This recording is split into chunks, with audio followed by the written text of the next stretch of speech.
asalaamaaleykum wa rahmatullah mbokki daara ak mbokki Jolof tey étudiant daara yi nekk Dakar ñoo nekk fii ñu génne leen ci tenir aussi à rappeler la situation qui prévaut, la situation d'urgence, parce que mën naa wax ne depuis décembre lañ jotoon assignation à comparaître devant le juge pour des questions des arriérés.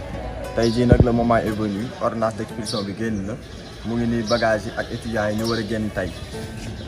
di rappeler également les autorités que seen ay rak seen ay xarit ñoo fa nekk, parce que tey jii ñu bëri jaaxle nañ parce que amuñ fu ñu nekk te aussi c'est pas une obligation une amicale di gérer des logements d'étudiants, parce que c'est une tradition bu nga xamante ni ci autorités yi lañ koy yaakaar dem di leen ñaan dimbal pour ñu jàppale ñu. Mais tey jii nag situation moo toll fii ñuy ñaan autorités yëpp yi nga xamante ni ci ñoo nekk Daara Jolof ñu jàppale étudiants yi, parce que tey jii buñ fi génnee ñu bëree dañuy dem ñibbi waa Daara Jolof parce que amul fu ñu nekk, wala buñ fi nekkee tamit day sori. te lii ndimbal la boo xamante ni ci mënoon nañ ci jàppandi, parce que 100 francs ngay pass wala des fois nga dox sax dem université pour jàng. te bu ñuy wax ëllëgu réew ci étudiant la, tey jii on n'a pas les moyens, moo tax ñu génn def sorti di tàllal loxo les autorités pour ñu jàppale étudiants yi. donc ma yemale foofu noonu kàddu yi jox le secrétaire général moom aussi ñu indi ci ay leeral.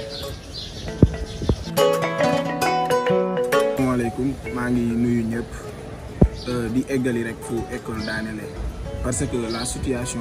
elle est compliquée, elle est alarmante en même temps, parce que tey jii je peux dire que ay avenir u étudiant ñoo nar a compromettre tey jii à partir de ce jour. lii nag ce sera historique, parce que am na si ay ñu bëri ñoo xamante ni amuñu fu ñu nekk, amuñu fu ñu jëm, te seen jàng seen ambition seen ay rêve moo nar a brisé wu tey, parce que déjà pour nga jàng il faut que nga am foo nekk, te comme que Dakar am na ñoo xamante amuñu fi ay yenn mbokk yi wala amuñu fi dara, donc seen situation ce sera un peu compliqué. Donc nous lançons un appel solennel à toutes les autorités daroises que ñu ñëw jàppale ñu venir ñu en aide, parce que la situation yàgg na et que on a essayé, on a tenté, on a tout fait. autorité boo xamante ni demuñu sa kër dem nañ sa bërëbu liggéeykaay, bu ñu demul sa bërëbu liggéeykaay aussi suñu appel mu ngi si sa téléphone, et essayé nañ moyens yëpp, mais